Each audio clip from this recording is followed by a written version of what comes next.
Back with us now, House Oversight Ranking Member. He is Kentucky's James Comer. Congressman, it's great to see you. This is a really serious double standard with Twitter and Facebook's WhatsApp accused of enabling the Taliban's rise to power.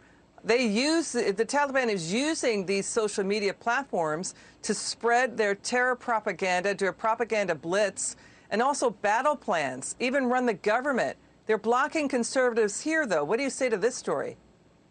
It's just another slap in the face by big tech.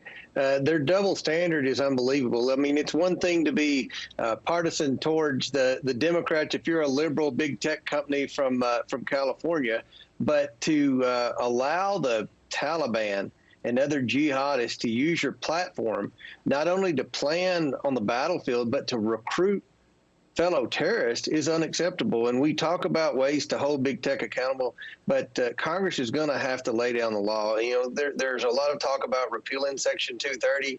The fact that Facebook is now buying ads in business publications encouraging Congress to repeal Section 230 makes me think that this might not hold the big tech companies accountable like we want.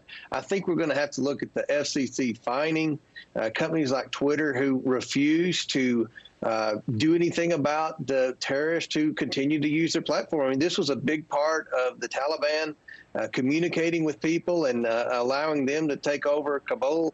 And I just don't see how members of Congress can continue to sit back and allow big tech to continue to censor conservatives but work with terrorists.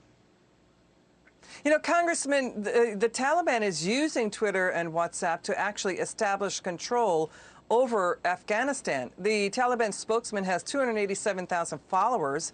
They use Twitter to assert that the overthrow has been peaceful, despite reports to the contrary. We just broke the news of gunshots fired now by the Taliban in neighborhoods in Kabul.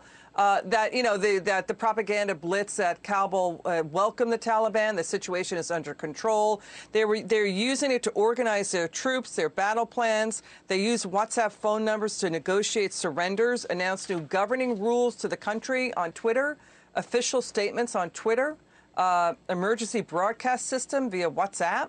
I mean, we're talking about something even deeper than just propaganda. They're using it to run the country. That's something different. This is a terrorist country now. And now the social media platforms are being used to run it there.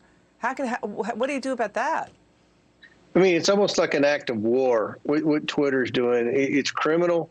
They're aiding terrorist organizations, and they have no shame when they've been asked over the last 48 hours if they were going to ban the Taliban like other social media platforms have. And Twitter said, no, we're going to continue as long as they're doing things truthful. Well, it's not truthful. You talk about fake news and misinformation. To say that they took over that city without any bloodshed is not an accurate statement. And we know that for a fact. So it's very disappointing. There's no shame with Twitter.